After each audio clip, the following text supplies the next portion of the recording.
Comisión de acusación en contra del presidente Piñera entró en la recta final. Diversas reacciones tuvo el acuerdo entre No Más TAC y el MOB. Llaman a incorporar a los pueblos indígenas en la nueva Constitución. Cámara realizará sesión especial para analizar actuación de Fiscalía.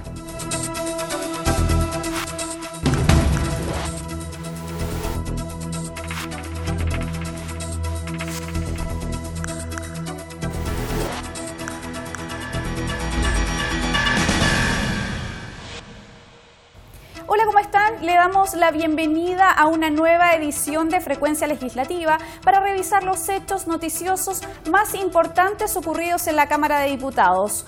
Una amplia y contundente lista de invitados concitó este viernes 6 de diciembre el quehacer de la comisión que analiza la acusación constitucional presentada por parte de la oposición en contra del presidente de la República, testimonios que se sumarán a los datos ya recopilados y que darán cuerpo al informe que se presentará ante la sala la próxima semana. Más detalles nos presenta la periodista Gabriela Núñez.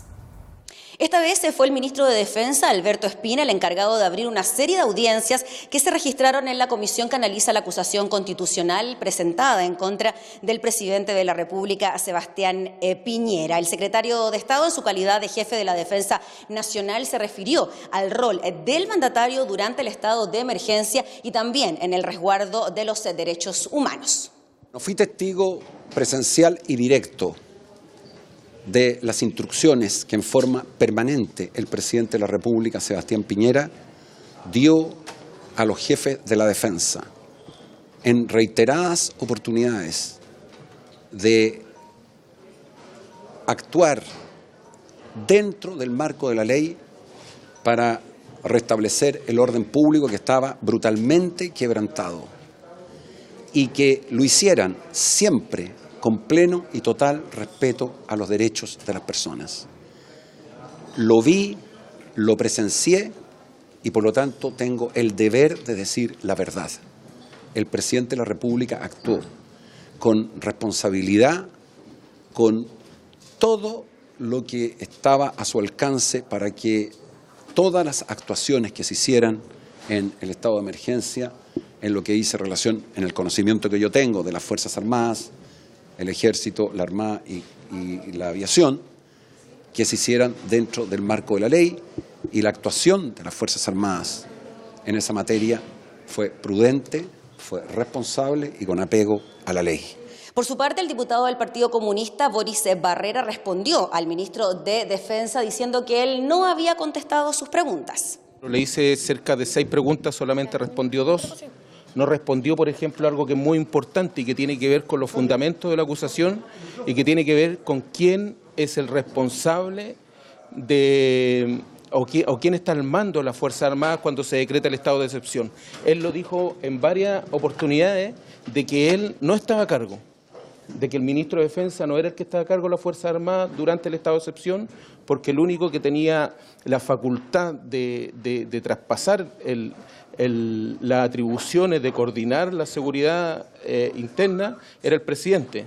Por lo tanto, uno puede deducir de ahí de que el responsable o el jefe directo de los jefes de defensa era el presidente de la República. Por lo tanto, si esos jefes de defensa, con su ejército abajo, violaron los derechos humanos, creemos que el responsable es el jefe superior y ese es el presidente el presidente de Chile. Sobre la responsabilidad política del ministro de Defensa en las muertes de chilenos en manos de militares, se refirió el diputado del Partido Socialista, integrante de la comisión, Gastón Saavedra. Es una situación que aún está en los tribunales de justicia y obviamente en la Constitución él lo aclaró. Yo estoy acá en representación del generalato, de las Fuerzas Armadas, porque en democracia y bajo la Constitución es él el responsable político y el jefe político de las Fuerzas Armadas. Por lo tanto, ¿podrían llegar a una responsabilidad? Podrían, reitero, llegarse a establecer una responsabilidad del ministro de Defensa respecto de las situaciones que acometieron uniformados en representación de las Fuerzas Armadas. Por su parte, la diputada de RN, Sofía Cid, salió a defender la labor del mandatario en su rol de defensa de los derechos humanos. Y él dejó claramente establecido que las instrucciones del presidente de la República siempre fueron resguardar el orden público, pero siempre respetando estrictamente los derechos humanos de las personas. Y eso es lo que ha manifestado el ministro, fue encarecido en eso en su presentación, detalló paso a paso lo que sucedieron esos días y también, bueno, dentro de todo lo que ha sucedido y las consultas que se le hacen por las víctimas que han existido, que se lamentan desde el punto de vista de todas las razones, digamos, todo lo lamentamos, pero también dice que cada uno de esos procesos está siendo investigado como corresponde por la justicia civil. Quien también participó en esta audiencia de día viernes aquí en la sede del Congreso en Santiago fue el general director de Carabineros, Mario Rosas, quien respaldó la labor de sus funcionarios y además agregó que los carabineros seguían de muy buen ánimo para controlar el orden público. Estamos viviendo un momento muy complejo como país. Los carabineros estamos trabajando 16, 18 horas. Yo me he desplegado por el país y créame que lo que tengo que destacar de nuestros carabineros, de sus carabineros, es que están motivados, están 100% orientados a aportar a la solución de este problema a través del orden y la seguridad. Por lo tanto, esa muestra, esa expresión espontánea de nuestros carabineros nos hace solamente dar cuenta de esa vocación de servicio que identifica a un servidor público que, siendo ciudadano, salió de la comunidad, se hizo carabinero para servir a la comunidad. Por la tarde, la comisión que analiza la acusación constitucional contra el presidente Piñera recibió al director del Instituto Nacional de Derechos Humanos, Sergio Mico, quien hizo un balance de las violaciones a los derechos humanos ocurridas en nuestro país. Que estamos frente a una situación de denuncias sobre violaciones graves a los derechos humanos. Nosotros como consejo del instituto hemos dicho que hay graves violaciones a los derechos humanos. También coincidimos que hay conductas reiterativas en orden a, por ejemplo, el uso y el abuso de la escopeta antiperdigones. También nos parece muy bien que se hable de una reforma a la policía, porque esa es una cuestión central para la plena vigencia de los derechos humanos. La comisión continúa con sus audiencias en la próxima semana para ya el día jueves estar en condiciones de votar la acusación constitucional en contra del presidente de la República en la sala de la Cámara de Diputados. Una serie de reacciones generó el acuerdo alcanzado entre el ministro de Obras Públicas, Alfredo Moreno, y los representantes del movimiento No Más TAG. El documento consigna que además de reducir las deudas históricas en hasta un 80%, se permitirá que quienes paguen la primera cuota puedan obtener el permiso de circulación de su vehículo. Diversas reacciones generó la firma del acuerdo alcanzado entre el Ministerio de Obras Públicas y el movimiento No Más TAG. De acuerdo a lo señalado, entre sus alcances se considera una reducción en el valor del TAG para quienes circulen en motocicleta y condonar hasta el 80% de las deudas contraídas con las concesionarias, situación que apoyó el diputado de la UDI, Juan Antonio Coloma. Valorar la reducción en un 50% de la tarifa que se cobra hoy día a las motos que obviamente producen un desgaste mucho menor que los autos, hoy día pagaban lo mismo. Poder haberlo reducido a la mitad nos parece un hecho importante y destacar. Reconozco que en lo personal me hubiese gustado avanzar también en dar un incentivo a aquellas personas que, por ejemplo, tienen las cuentas al día, que se han esforzado por pagar sus cuentas, que están al día. Nos hubiese parecido una buena noticia poder tener para ellos también algo especial. Es importante destacar que el acuerdo aún debe ser presentado al Congreso a través de un proyecto de ley o una indicación. En ese sentido, el diputado Coloma adelantó que ya se está tramitando en el Senado un proyecto que, además, busca poner fin a las denominadas deudas múltiples. Hoy día era una multa de una UTM por cada portal por el que pasase esa persona. Hoy día va a ser una multa al día.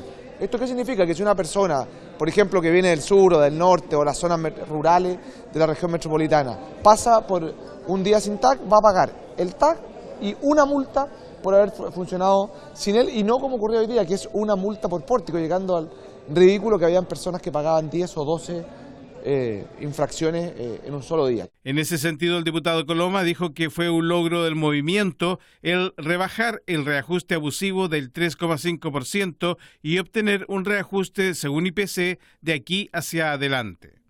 Consultado sobre el proyecto que se encuentra avanzando en el Congreso respecto del TAG, El diputado de la Federación Regionalista Verde Social, Jaime Mulé, dijo que el gobierno debiera darle urgencia. Yo creo que lo conveniente sería que el propio ministro, el gobierno, le ponga urgencia al proyecto que ya está aprobado en la Cámara de Diputados y lo vea en el Senado y lo aprobamos rápidamente. Y este gobierno anda con mucha urgencia en materia de penalizar algún tipo de situaciones como las protestas. Yo le pediría que le ponga urgencia a un proyecto de ley que alivia a personas que tienen millones de multas cursadas por un sistema de concesiones contratado por el Estado de Chile hace algunos años atrás de manera absolutamente injusta y muy perjudicial para los conductores, especialmente para quienes viven del transporte. El diputado Mulé agregó que están estudiando además la presentación de una moción que evite también que los municipios estén vinculados a las deudas por el TAG. Las deudas ya no por multa, sino que las deudas por TAG, que se cuadruplican, entre paréntesis, en beneficio de las empresas, estas deudas son cobradas por los municipios cuando uno va a sacar el permiso de circulación. De manera que el municipio opera como un recaudador de las platas de las concesionarias, que son empresas privadas. Es como que si usted debe teléfono y un día va a hacer un trámite al registro civil y le obliguen en el registro civil, ¿cierto?, por ese trámite primero pagar una deuda de una empresa privada. Yo creo que eso no corresponde y nosotros estamos estudiando presentar un proyecto de ley para que las deudas de TAG las cobren las concesionarias. Finalmente, Jaime Mulé recalcó que los municipios no tienen por qué aparecer como recaudadores de empresas privadas que tienen altas rentabilidades en desmedro de los altos costos que deben cancelar los usuarios. La diputada socialista Emilia Nullado pidió a los distintos partidos políticos integrar a las comunidades indígenas en el debate de la nueva Constitución. La legisladora subrayó que el espacio donde solo coexisten las élites ya no resiste más. Los detalles en la siguiente nota. La diputada Emilia Nullado del Partido Socialista interpeló a los partidos políticos por la ausencia de los pueblos originarios en la Convención Constituyente para una nueva Constitución. Sin pueblos indígenas no se puede permitir una nueva constitución donde nos vuelvan a excluir, recalcó la legisladora, quien dijo ver con preocupación cómo está imperando la visión monocultural de la clase política chilena. Vengo a interpelar a los partidos de centro izquierda y también a aquellos partidos de Chile Vamos, donde la UDI ha sido una de las más racistas, que no ha querido que se incorpore escaños reservados para los pueblos indígenas. Por lo tanto, en una nueva constitución no se puede permitir, y esta mi voz desde este espacio donde también me he sentido ajena, y por lo tanto quiero alentar a las comunidades, a los alcaldes que están dando esta lucha, a aquellos militantes de partidos políticos que están en las comunidades, que están en los territorios, que están en las concejalías y donde ellos han salido también decididamente a exigir dignidad, a que se escuchen las voces de aquellos donde debe estar en una nueva constitución la representatividad de los pueblos. No podemos permitir estar excluidos. La parlamentaria mapuche Huilliche agregó que sin las voces de las primeras naciones preexistentes no se puede avanzar en este tema. En dicho contexto, emplazó a los partidos políticos a modificar su actuar. Señalarle al pueblo chileno que no se puede permitir hoy día avanzar en una nueva constitución sin las voces, sin la representación en escaños reservados de los pueblos indígenas. Es un malestar que se ha sentido en los diversos territorios y por lo tanto quiero señalarlo públicamente y apoyar a quienes hoy día están decididamente exigiéndole a los partidos políticos de que de una vez por todas dejen de ser racistas y clasistas. Por lo tanto, esta élite política que ha gobernado permanentemente en este país, hoy día no quiere abrir los espacios para que los pueblos indígenas tengan su representación, para que los pueblos indígenas también planteen la demanda territorial de las comunidades, las afectaciones territoriales, la lucha territorial que han dado los pueblos indígenas, la conservación de la lengua y la cultura y la cosmovisión de los pueblos indígenas. Este actuar donde solamente pretenden y es el espacio para solamente la élite, creo que ya no resiste. Finalmente, la parlamentaria rechazó absolutamente toda manipulación utilitaria de dejar fuera a los pueblos indígenas del proceso constituyente y estimó que lo mínimo que se puede otorgar en este marco de debate son escaños reservados para los pueblos indígenas en el Congreso Nacional. Por eso llamó a todas las comunidades, organizaciones y alcaldes vinculados al pueblo indígena a estar alerta y velar para que no sean excluidos de la nueva Constitución. La Cámara realizará una sesión especial para analizar la actuación de la Fiscalía. El encuentro, aún sin una fecha concreta para efectuarse, dada la abultada agenda legislativa, buscará abordar las acciones desarrolladas por el Ministerio Público en el contexto de los pasados desórdenes masivos. Hasta el Congreso Nacional ha llegado la polémica sobre el actuar de la Fiscalía en el contexto de los desórdenes públicos vinculados con el estallido social, situación que ha generado una suerte de declaraciones cruzadas entre el Ministerio Público y representantes del gobierno.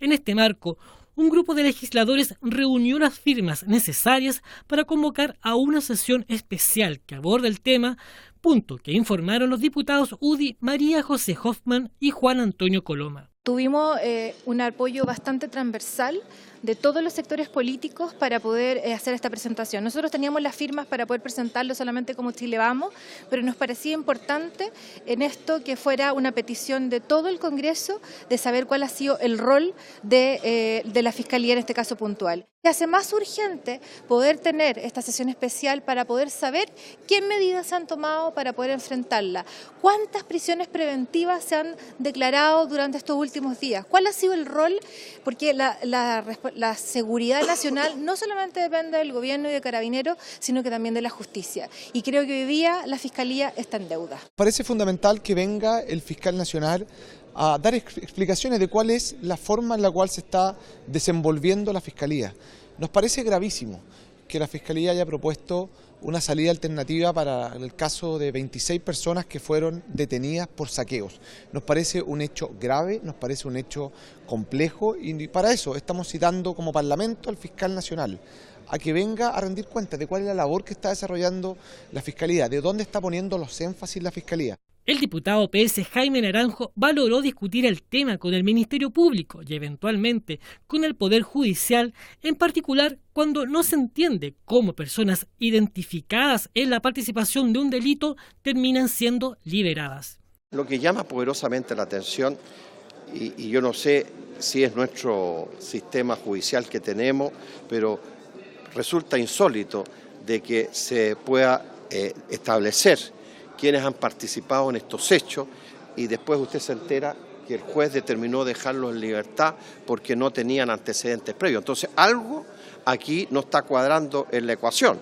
Entonces o estamos siendo muy garantistas o estamos facilitándole mucho las cosas a las personas que participan en estos hechos.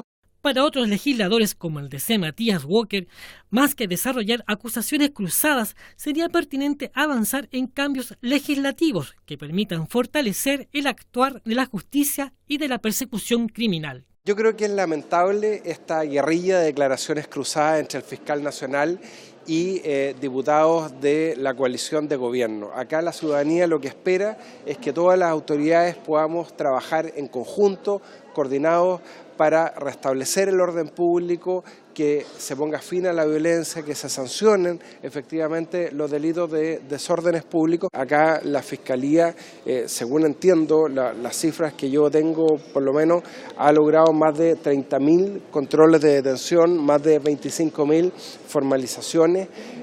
Por lo tanto, yo creo que entrar a apuntar con el dedo al Ministerio Público, a la Fiscalía Nacional, es un error. Yo creo que más bien la actitud nuestra como legisladores tiene que ser decirle al fiscal nacional qué herramientas adicionales usted necesita en la ley para que esas personas que han sido detenidas, que han sido formalizadas después de una investigación policial, finalmente son puestas en libertad. Dado la abultada agenda legislativa de la Cámara, que obligará a sesiones desde el lunes al viernes, incluso en dobles jornadas, la fecha de la realización de esta sesión especial quedará pendiente por confirmarse. Y con esta información hemos llegado al final de la presente edición de Frecuencia Legislativa. Les recordamos que el detalle de todas estas noticias usted los puede encontrar en sus diferentes formatos audiovisuales en nuestra múltiple plataforma. Muchas gracias por su compañía. Siga junto a Cámara de Diputados Televisión.